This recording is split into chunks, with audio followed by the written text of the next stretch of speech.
그때의 제자가 더 많아졌는데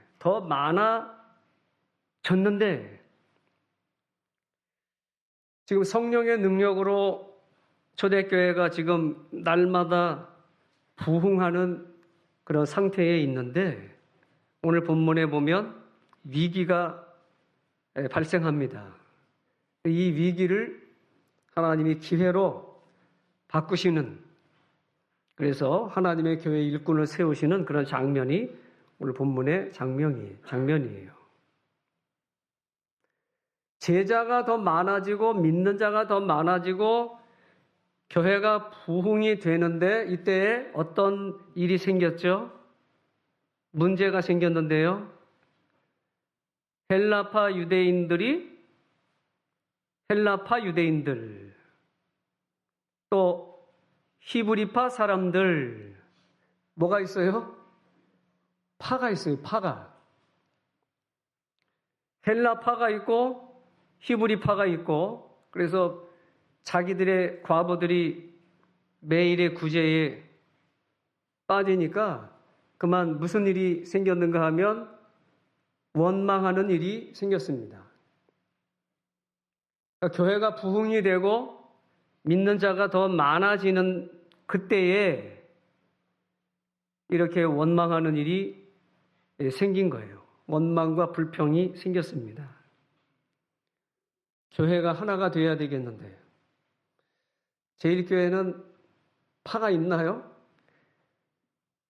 여기 초대교회 때도 이 파가 있어가지고 문제가 지금 생긴 거예요.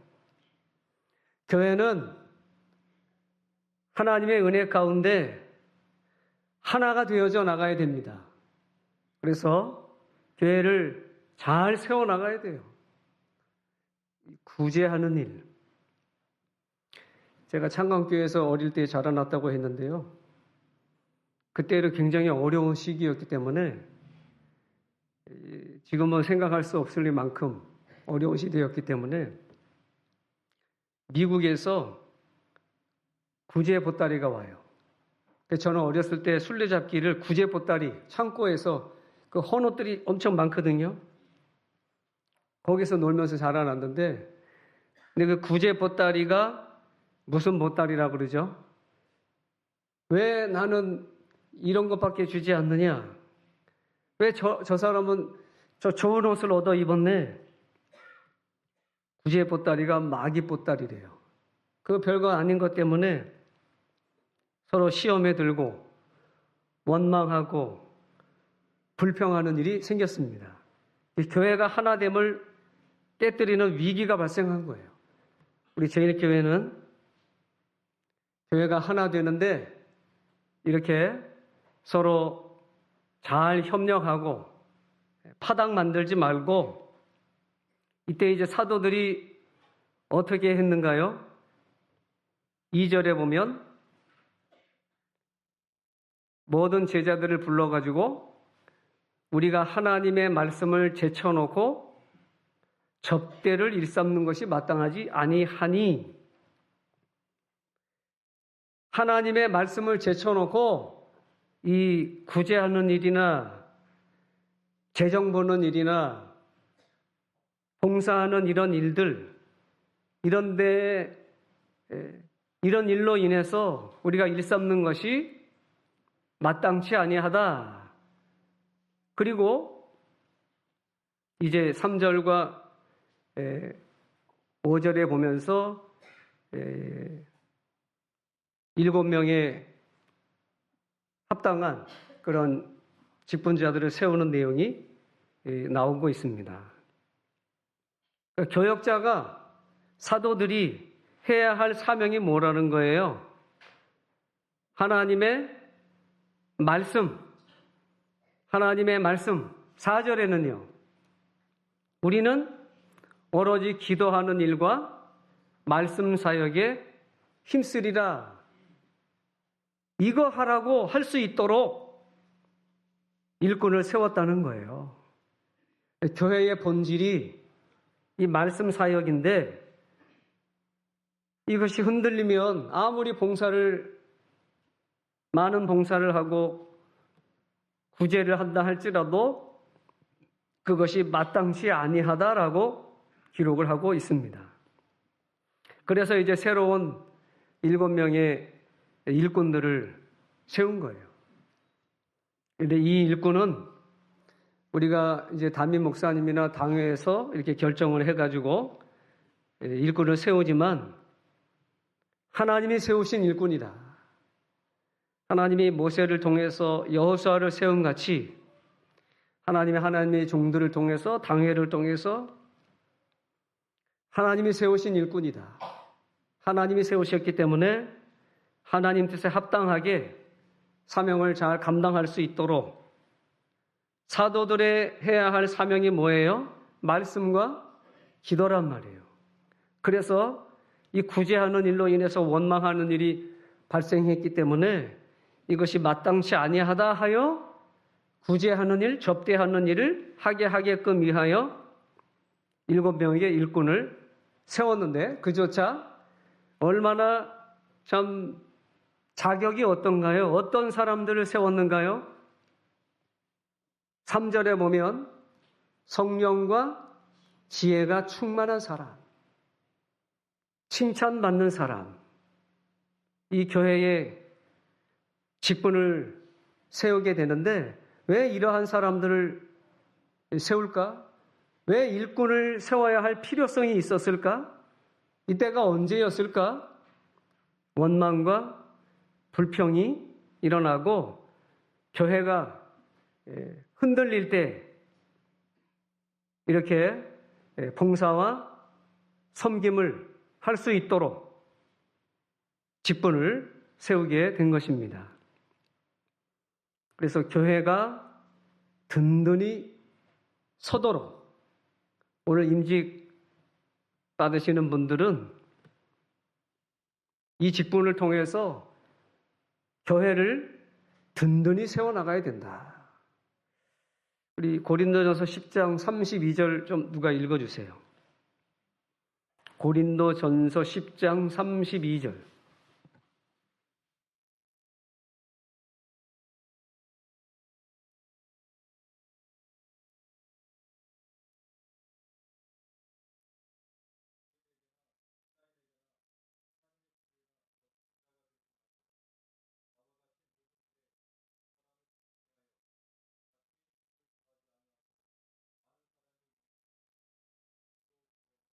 네, 참 귀한 말씀입니다. 그런데 교회에 거치는 자가 되지 말라. 내 교회에 거치는 자. 이 교회에서 다른 사람을 걸려 넘어지게 하는 자가 되지 말라는 거예요.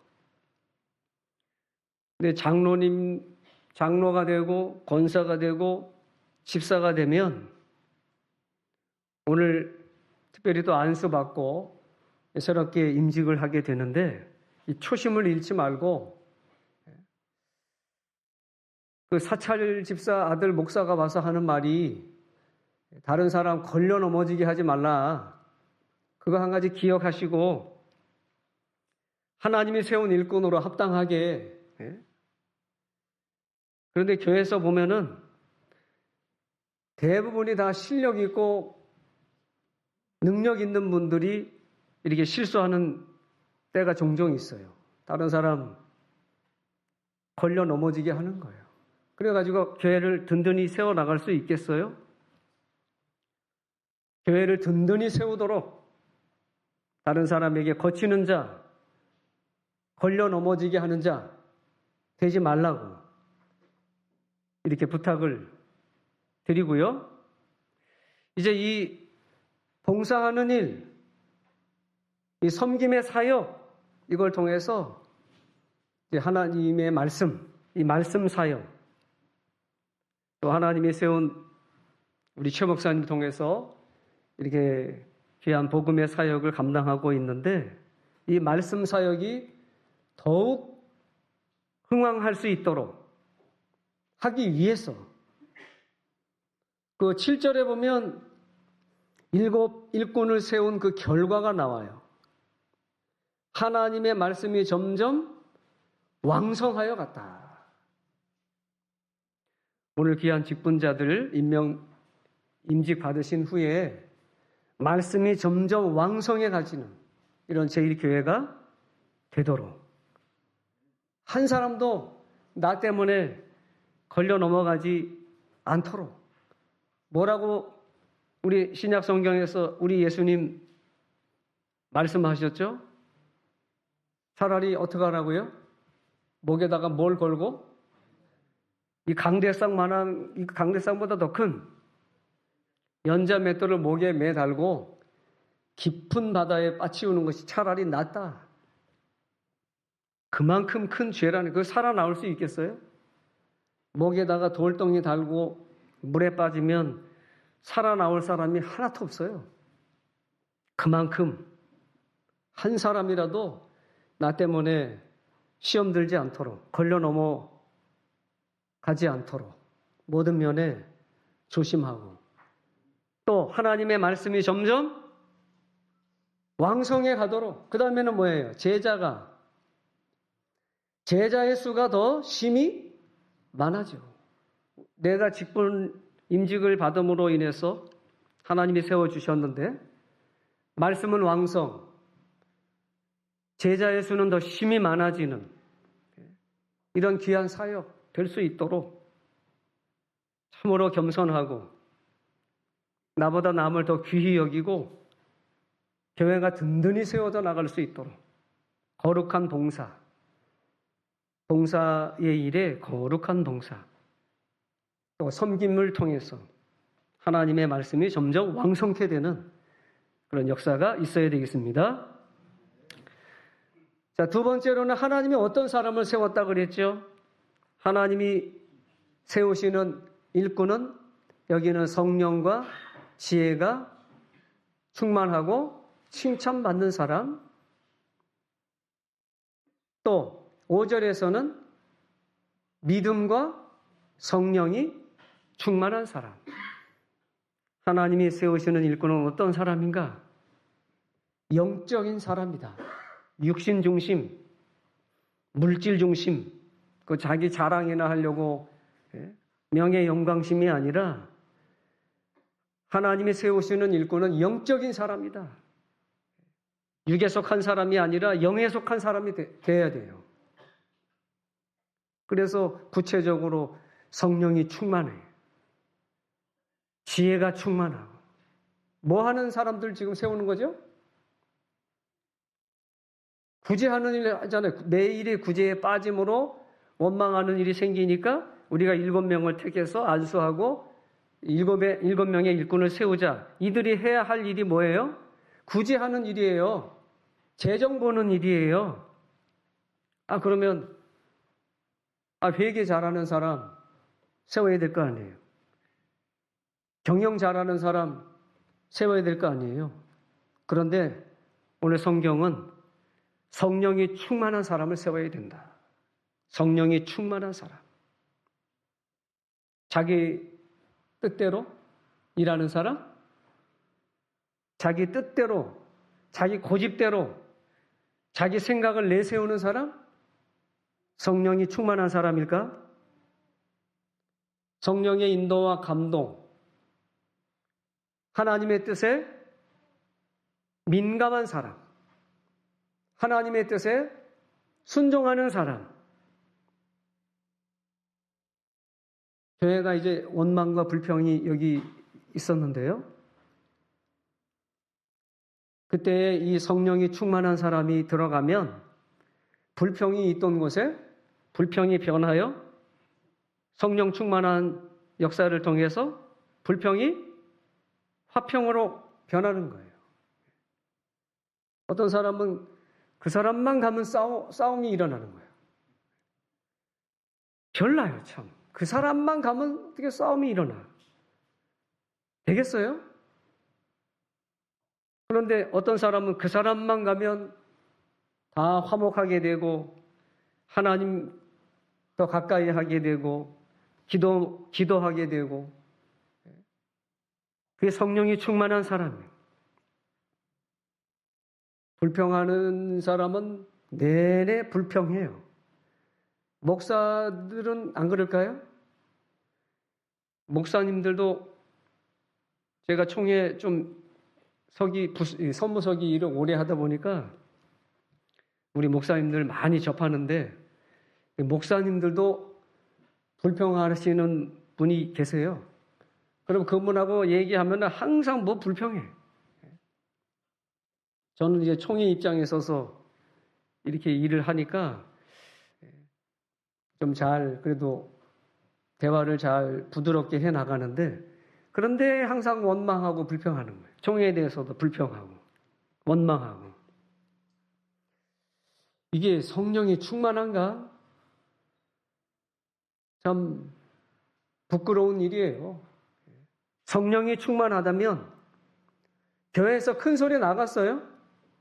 하나님 앞에서 하나님의 일꾼들이라고 하나님이 세우셨다고 하는데 장로들끼리 목사하고 서로 대립돼 가지고 서로 주장하고 서로 싸운다고 하면 과연 여기 하나님이 어떤 사람을 세우시는가?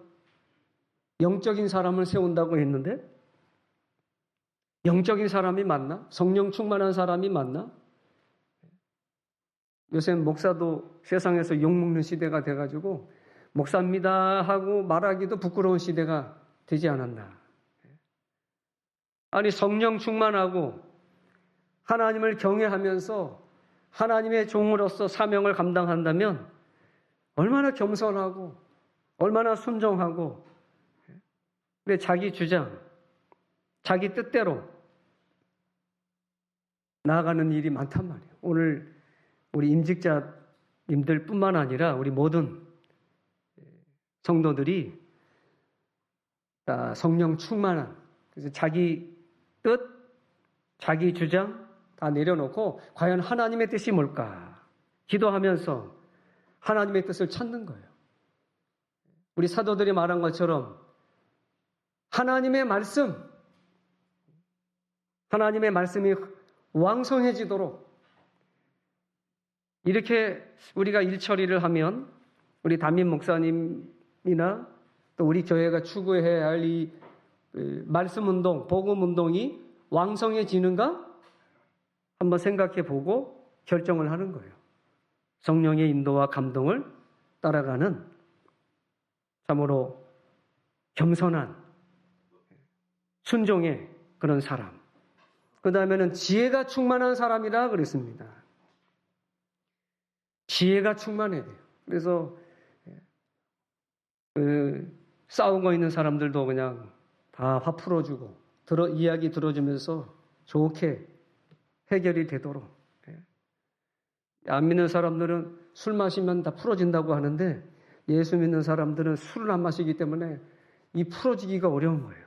그런데 지혜가 충만한 사람이 들어가서 잘 지혜롭게 눈치껏 잘 해결해주는 그런, 지금 여기 원망의 문제가 지금 생겼으니까, 시험거리가 생겼으니까 이 원망을 잘 해결할 만한 그런 지혜를 가진 지혜가 충만한 사람. 지혜가 충만한 사람이 자격이 있다는 거죠. 좀 눈치도 좀 빠르고 눈치껏 하나님의 뜻을 좀 잘 세워나갈 수 있도록 성도들의 마음도 좀 잘 헤아리고 빨리 좀 그걸 좀 깨닫고 빨리 깨닫는 거예요. 성경을 읽으면서도 눈치가 있으면 빨리 깨닫습니다. 하나님이 내게 이렇게 요구하시는구나. 이걸 원하시는구나.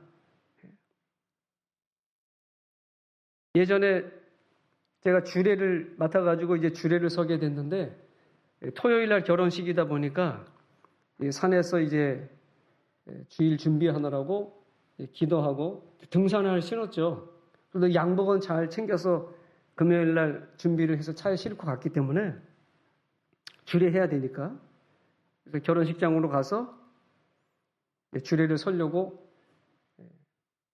10층 그 결혼식장까지 올라갔어요. 올라가서 이제 주례자니까 서로 이제 인사하고 얘기를 하는데 그 신부가 이제 집사님 딸인데 신부 남동생이 제 신발을 차는 거예요.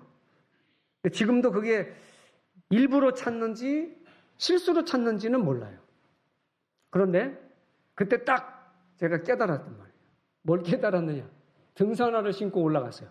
주례를 서야 되는데 구두를 차에다 그냥 놓고 양복만 입고서 이제 막 올라간 거예요. 10층 이상 올라갔는데 주례를 서려고 이제 뭐 인사하고 하는데 제 신발을 탁 차는 거예요. 근데 알고 찼는지 뭐 물어보지는 않았습니다. 그런데 딱 그때 신발이 등산화네. 그래가지고 뭐 불이 났게 또 내려가가지고 구두로 바꿔 신고 주례가 등산화 신고 주례하기 좀 그렇잖아요. 깨달은 거예요. 깨닫지 못하면 또 그 아들도 말하자면 신부 동생도 지혜롭게 한 것 같아요. 그거 아니 목사님 이게 신발이 이게 뭡니까? 라고 할 수 있을 텐데 어떻게 그냥 와서 툭 찬 거예요. 저는 또 그걸 툭 깨닫고 빨리 내려가서 구두로 갈아 신고 와서 줄에 잘 섰습니다. 눈치가 좀 있어야 돼요. 눈치가 있어서 목사님이 말씀을 선포할 때도 눈치가 있으면 그 말씀에 은혜가 되는 거예요. 깨달음이 깨달아지는 거예요. 말씀이 깨달아져요. 내가 잘못한 것이 깨달아지는 빨리 내려가서 갈아 신고 오는 거예요. 그러나 깨닫지 못하면 아마 두고두고 뭐 사진에도 나올지 두고두고 원망 들을 수 있잖아요. 우리도 좀 말씀에 대해서 눈치 있고 또 교회에서 모든 성도들에 대해서 좀 눈치 있고 빨리빨리 그걸 깨닫고 협력하고 순종해 나가는 그런 지혜. 미련하지 말고 좀 지혜롭게 좀 퍼뜩퍼뜩 담임 목사나 당회에서 우리 장로님들이나 볼 때 참 눈치 빠르고 퍼뜩퍼뜩 우리 한국 사람들 얼마나 빨라요. 하나님의 일이 그냥 술술 돼 나가는 거예요. 그것 때문에 하나님의 말씀이 점점 왕성해지고 제자의 수는 더 심히 많아지고 그 다음에는 칭찬받는 사람. 요새 목사도 칭찬받기 어려운 시대인데 이거 뭐 집사가 뭐 그래도 우리 성경을 통해서 칭찬받는 사람. 교회에서뿐만 아니라 교회 밖에서도 좀 칭찬받는 사람이 돼야 되겠어요. 우리 좀 예수 믿은 지 오래되고 또 직분도 귀한 직분도 받는데 인격이 좀 거룩하고 좀 성실된 삶이 복음을 증거하는 인정받는 모든 사람들에게 인정받는 저는 저희 아버지가 사찰 집사님이라고 했는데 지금도 가장 존경하는 분이 누구냐 그러면 저희 아버지예요. 우리 이병규 목사님이 좀 얼마나 참 목사님들한테도 굉장히 카리스마 있고 우리 아버지가 늘 저희 집사람이 하는 말이 있어요. 우리 아버지는 집안일 좀 해달라고 뭘 좀 농 좀 옮겨달라고 그러면 교회 일 먼저 하고 올게.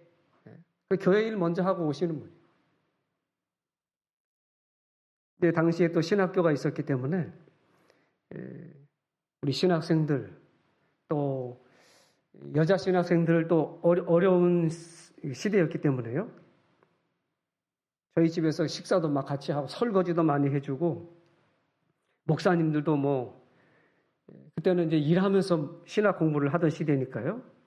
목사님들도 다 같이 뭐 일하고 목사님들조차 저희 아버지를 참 귀하게 생각을 했어요. 참 귀한 분이다. 저희 이병규 목사님 밑에서 50년 동안 저렇게 그리고 갈 때 따라갔다지 않아요? 돌아가셨는데 금방 따라가셨다고요. 좀 아들로서는 섭섭하고 서운한데 그래도 정말 존경해요. 너무나 충성되이 돌아가시는 것도요. 연세가 많으셔가지고 이제 은퇴했어요. 사찰 집사도 은퇴가 있어요. 은퇴해가지고 이제는 그냥 뒤에서 이렇게 말로 봉사하면 되는데 그 돌아가신 그 너무 쓰러지셨는데 그 쓰러지신 것도 성미살 좀 짊어지고 전도부인 가져다 주다가 무게를 못 이겨가지고 엎어져서 이렇게 병원에 입원하시고 이 목사님 곧 따라갔습니다. 너무나 참 존경스럽고 참 귀하고 우리 목사님들 만나면요 다 아버지 얘기를 많이 했어요. 그래서 정말 성실하시고 가정보다도 교회를 더 귀히 여기고 이병규 목사님 말이라면 뭐 다 순종하셨던 그런 집사님이셨는데 안수 집사는 못 됐어요. 사찰 집사였다고 돌아가실 때까지. 그래도 얼마나 참 존경스럽고 귀한 분인지 하나님이 아버지의 그 순종과 섬김을 통해서 하나님이 그래도 저희 아들들 5인데 참 큰 복을 주셔서 부족하지만 목사가 됐고요. 제 동생도 목사가 되어서 덕평교에 지금 심무하고 있고 그 아래 남동생은 아버지의 가업을 또 이어받아가지고 가락동 묵교의 또 사찰 집사예요. 또 거기서도 참 사랑을 많이 받고 우리 은퇴 목사님들 얘기 들어보니까 그 석 집사 너무 착하고 너무 좋다. 정준채 목사님이 그 목사님 은퇴 목사님들 모시고 이제 어디 가다가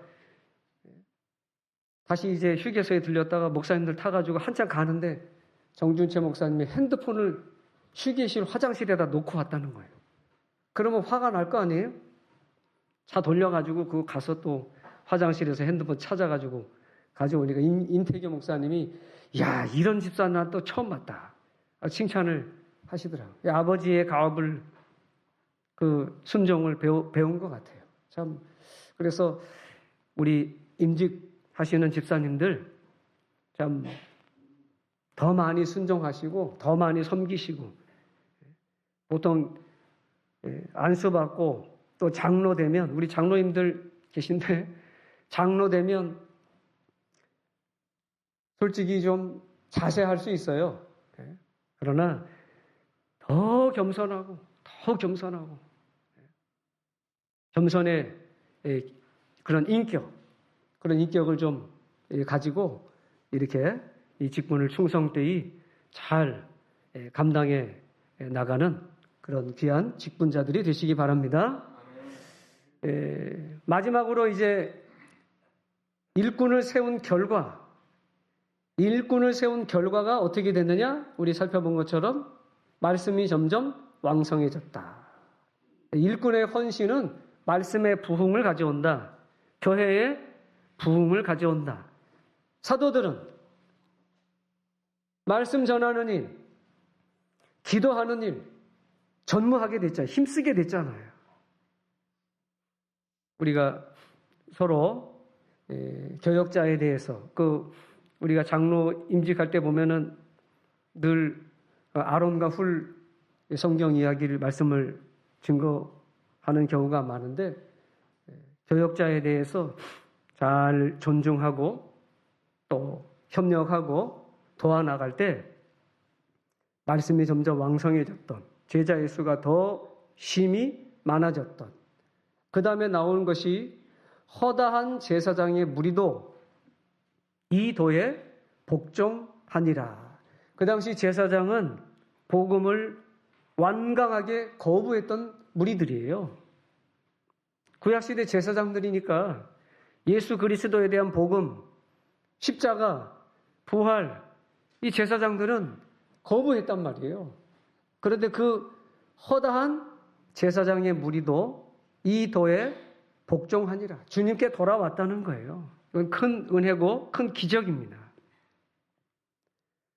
우리 교회 직분자들이 각각 그 맡은 일에 충성을 다하면 교회가 든든히 서나가고 하나님의 복음이 왕성케 되며 제자의 수가 더 심히 많아지고 허다한 제사장들조차 완고하게 거부하고 거역했던 그런 무리들조차 하나님의 도에 복종하게 됩니다. 이제 말씀을 마치도록 하겠는데요. 오늘 임직받는 모든 분들, 오늘 초대교회 사도행전 6장 말씀처럼 참 하나님이 세웠던, 사도들을 통해서 세웠던 이 임직자들처럼 이 직분, 거룩한 직분 잘 이어받아서 영광스러운, 또 하나님 앞에 섰을 때 착하고 충성된 종하고 칭찬받도록 충성스러운 그런 종들, 제1교회가 든든히 서나가고 말씀이 점점 왕성해지며 제자의 수가 더 심히 많아지는 이런 귀한 임직자들이 되시기를 주님의 이름으로 축원합니다. 기도하겠습니다.